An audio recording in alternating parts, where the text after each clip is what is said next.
Contractor है उसने अच्छी गाड़ियाँ लगवा रखी हैं, 8-10 गाड़ी। इसके बाद भी कूड़े के ढेर लगे हुए हैं, इसलिए कि पब्लिक जागरूक नहीं है। तो मेरा मिशन ये है कि अब के हम इस बार जो है पब्लिक को जागरूक करेंगे कि गाड़ी बराबर चल रही है तो कूड़े ढेर क्यों लगे हुए हैं? उसमें थोड़ा कमी जो है वो जनता की भी है, उसमें जागरूक ना होने की। तो वो चाहते हैं कि हम ये चाहते हैं कि वो भी जागरूक हों, कूड़े को टाइम पर बाहर ला करके तब उसके अंदर डालें जब गाड़ियाँ आती है। तो उसमें भी काम करना पड़ेगा, वो पब्लिक के बीच में रहकर ही हो सकता है, डोर टू डोर जा करके। क्योंकि वैसे अगर हम कहते फिर ये हम गाड़ियाँ चला दें तो लोग उसमें फिर पूरी तरह से गाड़ी भी नहीं डालते, इसलिए कूड़ा हो जाता है। कूड़ा रोज़ का काम है, हर 4 घंटे बाद कूड़ा हो जाना है। लेकिन अगर हम उसकी तरतीब और उसका सिस्टम बनवा देंगे सही, उठाने वाले का भी सिस्टम सही हो जाना चाहिए, वो भी टाइम से आए, और डालने वालों का भी होना चाहिए कि वो सही से डालेंगे तो अच्छा रेस्पॉन्स हो जाएगा इलाके में और साफ़ सुथराई हो जाएगी। और बाकी जो स्कूल का है, प्राइमरी स्कूल का, हम उसमें भी चाहते हैं वो भी ठीक ढंग से चले।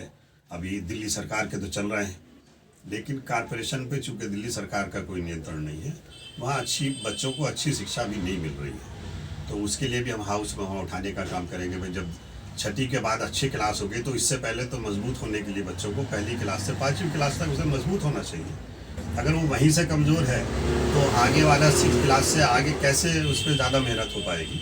अच्छा रिजल्ट आ रहा है, लेकिन उससे ज़्यादा अच्छा रिजल्ट आ सकता है जब हम पहली क्लास या नर्सरी क्लास से सरकारी स्कूलों में अच्छी शिक्षा दिलवाएं, वहाँ उसकी देखभाल करें, वहाँ पर आवाज़ उठाए सरकार के अंदर कि आप इसका जो है अच्छा मैनेजमेंट कराइए। जो कमेटियाँ हैं छोटी छोटी जो बनाई जाती है, EWS की है वैसी है, तो इसमें वो देखभाल करें। तो उसके लिए हम ये चाहते हैं कि स्कूल का काम, सफाई का काम, और जो मिड डे मील है या बच्चों का है उसको सही टाइम पे मिलना चाहिए। अब यहाँ पर है आंगनवाड़ी केंद्र, उसके अंदर भी जो है वो कुछ बढ़ता है कुछ नहीं बढ़ता है। अगर हम ज़्यादा उनसे कहने की कोशिश करते तो कहते जैसा मिल रहा है वैसे ही दे रहा है। तो वो अब जैसा मिल रहा है वैसे दे रहे हैं, तो इसकी आवाज़ तो हम हाउस में उठा सकते हैं कि कैसा मिलना चाहिए। पर साहब ये तो सारी चीज़ें रूटीन में चल रही है, बताइए आपने। अगर युवा प्रतिनिधि आपके सामने आता है या आपने अपनी बताई एज की रिकॉर्डिंग, अगर युवा को चांस मिलता है उसके बारे में क्या कहेंगे? कौन से प्रत्याशी आपके पास युवा युवा का तो हमने अपनी तरफ से हम उसकी नहीं कह रहे हैं कि हमें मिलना चाहिए। हमें तो जब राष्ट्रीय अध्यक्ष जी ने ऐसा कहा है और उन्होंने अपनी पेपर में भी निकाला है, उसमें आया है कि हम पुराने कार्यकर्ताओं को देने की बात करेंगे, इस बात देंगे अच्छे कार्यकर्ताओं को। तो उस नाते हमने भी सोचा कि हमसे ज़्यादा सीनियर उम्र में और उसमें और कौन होगा, इसके बाद का कौन सा टाइम आएगा नहीं आएगा, उस नाते हमने उसके अंदर दावा किया है। और अगर वो देते हैं यंग लड़कों को, बच्चों को, तो विरोध नहीं है, लेकिन वो अपनी बात का पास नहीं रखेंगे। क्या कोई नाम बताना चाहेंगे आप? यंग में नहीं, वो तो पार्टी फैसला करेगी, वो इस बात को साबित करें जिस वक्त टिकट बदले। यंग तो जो रेखा त्यागी जी है वो काम कर रही है, अच्छा सा काम कर रही है। आपके क्षेत्र से भी काफ़ी लोग यहाँ हैं और काफ़ी मेहनत कर रहे हैं आम आदमी पार्टी में, तो उसके बारे में क्या कहेंगे? और युवा पीढ़ी भी लगी हुई है। युवा पीढ़ी में तो मुझे नहीं लगता कि कार्यकर्ताओं में अभी कोई ऐसा आदमी है।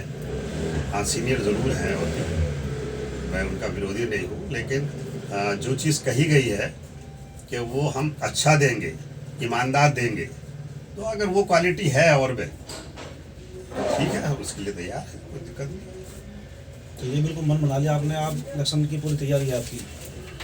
जी, इलेक्शन की तैयारी है। पार्टी जैसी डिक्लेयर करेगी, बात हमें कहेगी तो हम बिल्कुल मैदान में रहेंगे। और बस इंतज़ार यही कर रहे हैं कि अपनी, चूँकि वो हमेशा जो बात कहते हैं अरविंद जी, उसके ऊपर चलते हैं और यही उनकी क्वालिटी है, काम कराने की भी और अपनी बात को पूरा करने की। तो अगर ऐसा है तो हमें भी लगा कि भाई ये तो हमें एक्टिव होना चाहिए, तो अपने लिए भी एक्टिव होना चाहिए। अभी तक हम कॉर्पोरेशन में हमने दूसरों को सबको लड़वाया है, 2-2 विधानसभाएं लड़वाई हैं, लोकसभा लड़वाई है।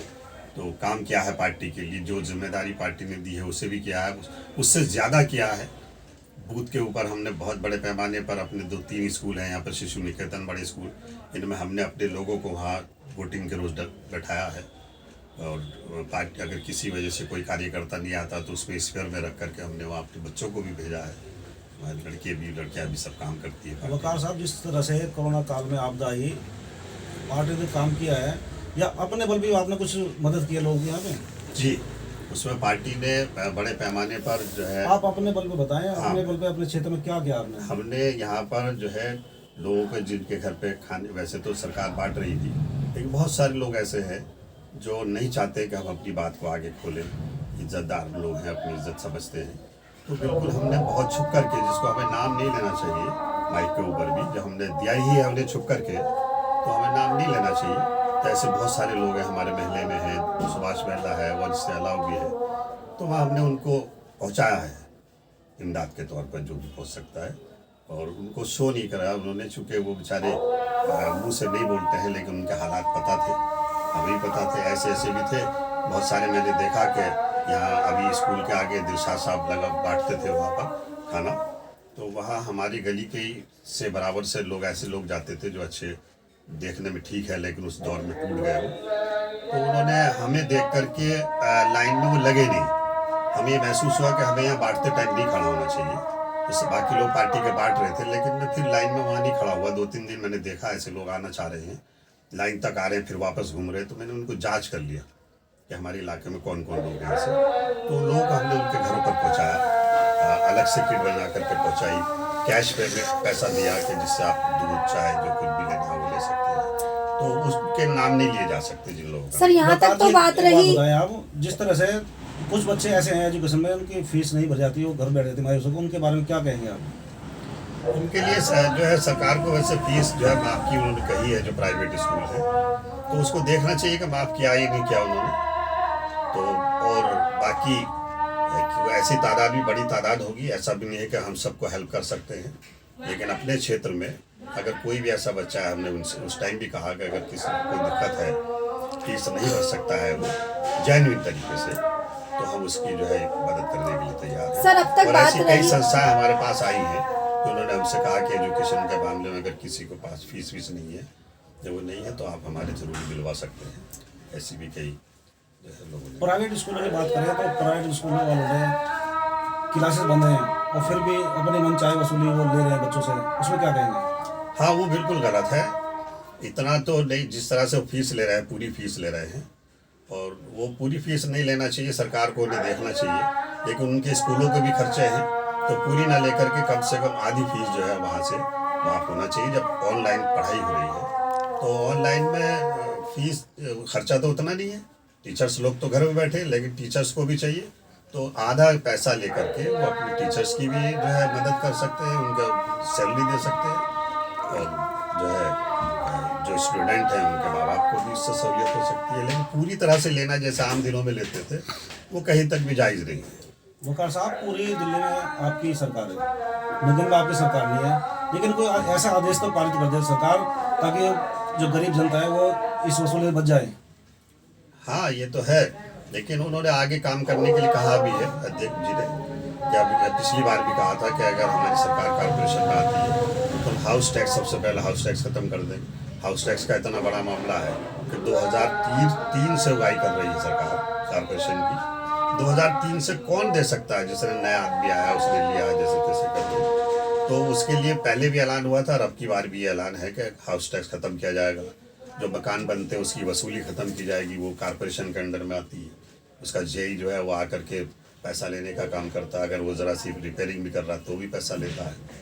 तो वो आएंगे तो उसके ऊपर काम करेंगे और ज़्यादा जोर देंगे कि कोई भी इस तरह की उगाही ना हो, और जो है वो इसमें कॉर्पोरेशन में जो है कोई भी इंजीनियर इस तरह से उगाही ना कर पाए। वकार साहब, ये सब चीजें तो अब तक रही, आपने सपोर्ट में सबके काम किया या क्या नहीं किया, लेकिन अगर सरकार आपको मौका देती है तो आपका अपना नया एजेंडा क्या होगा? नया एजेंडा, आप जनता के लिए क्या तोहफा लेके आएंगे? जनता के लिए तो सबसे पहले तो यही है कि स्कूलों को जो है, कॉर्पोरेशन के स्कूलों में, मैं खुद सफाई का तो काम अपनी जगह है, वो तो सरकार की तरफ से सफाई कर्मचारी मिलते हैं, वो तो दिल्ली सरकार कर ही रही है। नहीं, वो कॉर्पोरेशन का काम है सफाई जी, करना, जी, ठीक है उसका, तो वो तो मिलेगा ही, वो तो सभी करते हैं। लेकिन स्पेशल जाकर के स्कूलों में जाकर के देखना, प्राइमरी स्कूलों में जहाँ से दिल्ली सरकार का कोई नियंत्रण नहीं है, उस पर कोई अधिकार भी नहीं है, तो उनको जाकर के देखना, वहाँ पर उसके लिए काम करना, हाउस में उनके लिए ज़्यादा से ज़्यादा बच्चों के लिए वहाँ सुविधाएं हो, उसके लिए आवाज़ उठाना वहाँ पर, उसके लिए जो है उनको कोशिश करके दिलवाना। और बच्चों को भी जो है हम चाहेंगे कि अपनी एक टीम ऐसी बना करके जो बच्चे इसको पढ़ने के काबिल हैं लेकिन नहीं पढ़ाते हैं माँ बाप, उनको जा कर के जागरूक करेंगे।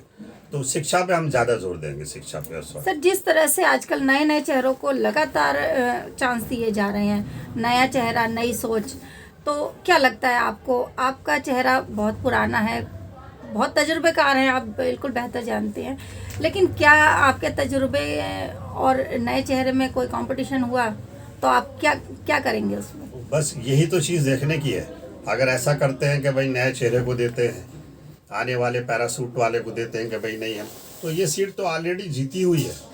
जहाँ कॉरपोरेशन में हमारे कैंडिडेट नहीं हैं, जीते हुए नहीं हैं, हमारे काउंसलर नहीं हैं, अगर वहाँ कोई दूसरी पार्टी से आ रहा है आप उसको दे रहे हैं, तो उसके लिए थोड़ा सा सोचा जा सकता है कि चलिए भाई पार्टी से आना है और वो सीट कॉरपोरेशन की आम आदमी पार्टी की है भी नहीं। जो आम आदमी पार्टी की सीट ऑलरेडी है, काउंसलर है वहाँ मौजूद, फिर वहाँ किसी को पैरासूट के जरिए उतारना या नए लोग जो अभी पार्टी में ये तो लगता है कि जब इलेक्शन होने वाला होता है तो दूसरी पार्टी से लोग आना शुरू हो जाते हैं। उसमें बाहुबली भी आते हैं, पैसे वाले भी आते हैं, बहुत अच्छे अच्छे शरीफ लोग भी आते हैं। तो इसका मतलब ये नहीं हुआ कि जो सीट जीती हुई है हमारी पहले से है, हम उसके ऊपर किसी नए आदमी को दे दें जो अभी का आया हुआ हो। वो मैं समझता हूँ कि कहीं से भी जो है बात जायज़ नहीं है और वो सूट नहीं करेगी उनको, जो है अरविंद जी को। अगर सरकार आपके चेहरे और आपके एक्सपीरियंस को मौका दे रही है तो आपका जनता के लिए क्या नया तोहफा होगा? जनता के लिए, जनता तो मैं समझता हूँ कि इतना प्यार करती है कि जनता खुश हो जाएगी और जनता हमसे खुद कहेगी आकर के कि आप जो कुछ हमारे लिए ये चीज़ करिए तो हम उसके लिए इंशाल्लाह करेंगे। और ख़ास तौर से मैं इस वार्ड में चाहूँगा कम से कम 2 ऐसे लाइब्रेरी हो जिसके अंदर बच्चों वाली लाइब्रेरी हो, जिसके अंदर बच्चा बैठ के पढ़ भी सकता है और ऑनलाइन जो है वहाँ पे पढ़ाई भी ले, उसके अलावा जहाँ गेम भी हो। तो ऐसे 2 सेंटर खोलने की मैं कोशिश करूँगा कि जिसके अंदर बच्चे आकर के लाइब्रेरी टाइप की होगी जिसमें वो पढ़ेंगे भी और इंजॉय भी करेंगे। अच्छा वकार जी, विपक्ष कह रही है हम दोबारा सरकार बना रहे निगम में, उसके बारे में क्या कहेंगे? विपक्ष तो कहती आई है और कहती है, सभी कहते हैं कि जो मौजूदा सरकार है, विपक्ष मतलब आम आदमी पार्टी को कह रहे हैं, अब भारतीय जनता पार्टी को। देखिए विपक्ष में सारी पार्टियां आएंगी। अच्छा हाँ, तो उसमें कांग्रेस है और हाँ, तो जहाँ तक कांग्रेस का ताल्लुक है विपक्ष में 2 ही विपक्ष है, एक आम आदमी पार्टी है कॉरपोरेशन में और एक जो है कांग्रेस है। तो कांग्रेस तो अभी डूबता हुआ जहाज़ है और अभी मैं समझता हूँ कि बाहर जब आएगा, जब वो पूरा डूब जाएगा तब उसे जो है लेबर लगा करके निकालने की कोशिश होगी। तो अभी तो डूब ही रहा है, वो डूबती हुई चीज़ कोई नहीं बचा कर। किसको टक्कर मानते हैं आप? टक्कर सीधी बीजेपी से है और मैं समझता हूँ कि इस सीट पे टक्कर नहीं है, ये तो बिल्कुल आम आदमी पार्टी की सीट है अगर वो सही फैसला ले लेंगे। तो ऐसा भी हो सकता है कि अगर वो रेखा जी को देते हैं तो हमारे कार्यकर्ता भी कुछ नाराज़ हो सकते हैं। मैं उसमें नहीं हूँ, उस लाइन में कि मैं उनको देने से नाराज़ हो जाऊँ, लेकिन कुछ लोग हो सकते हैं ऐसा कि नाराज़ होकर के दूसरी जगह जाना चाहे। तो लोगों इस चीज़ के लिए जो है गोपाल राय जी को और संगठन को इस बात को देखना होगा कि वो नाराज़ होकर भी ना जाए। मेरी भी गुजारिश है कि टिकट चाहे जिसको नाराज़ होकर के ना जाए, लेकिन टिकट का जो मापदंड है वो वही होना चाहिए जो उन्होंने कहा है पेपर के माध्यम से। तो लगता है आपको आम आदमी पार्टी निगम में सरकार बना दी है? हाँ बिल्कुल बनाएगी, अब की इस बार जो है बनाएगी। और चूँकि हाउस टैक्स की भी बात कर रहे हैं, दिल्ली के लोगों ने ये बात देख ली है कि जो बात कही जाती है वो पूरी होती है, तो बिल्कुल यकीन है कि पूरा सरकार बनाएगी। वकार की जनता बड़ी परेशान है, लेंटर पड़ रहे हैं और भी काफ़ी अवैध वसूली चलती है, उनके बारे में क्या कहेंगे आप? वो बिल्कुल नहीं होनी चाहिए और वो कांग्रेस और बीजेपी की देन है। वहाँ उनके काउंसलर के जो लोग होते हैं वही इलाके में घूमते हैं और वो जा कर के देखते हैं कहाँ कंस्ट्रक्शन हो रहा है, वहीं से फिर जेई को भेजते हैं। जे उनको पहले जेई का आदमी जाता है, वो थ्रेट देता है कि भाई या तो आप पैसा दीजिए नहीं तो वो फिर बैठ कर के वहाँ काउंसलर के पास जाते हैं, काउंसलर उनका समझौता कराता है। लेकिन हमारी इस सीट पर ऐसा कोई अभी मामला नहीं हुआ कि रेखा जी ने किसी से पैसा लिया हो या किसको भेजा हो, ऐसी कोई मिसाल नहीं है। हम चाहते हैं यही मिसाल अगर हमारी सरकार बन जाती है कॉरपोरेशन में तो पूरी दिल्ली में ऐसा ही होना चाहिए जैसा उन्होंने काम किया है। तो जिस तरह से अब अवैध वसूली चल रही है आपकी सरकार में बिल्कुल खत्म हो जाएगा? बिल्कुल खत्म होगी। अब उसकी मिसाल है, आप चाहे यहाँ देख लीजिए, अच्छा साजिद खान के उस पर देख लीजिए वार्ड में, मैं कम से कम बाबरपुर की जरूर कह सकता हूँ इन दोनों वार्डों में कि यहाँ अवैध वसूली निर्माण के नाम पर नहीं है। एक आदमी भी अगर आप ला दें। चलिए क्षेत्र में घूमेंगे और दौरा करेंगे, अब इस चीज़ पर चर्चा जनता से बराबर चलेगी हमारी। बिल्कुल बिल्कुल। अभी आप सुन रहे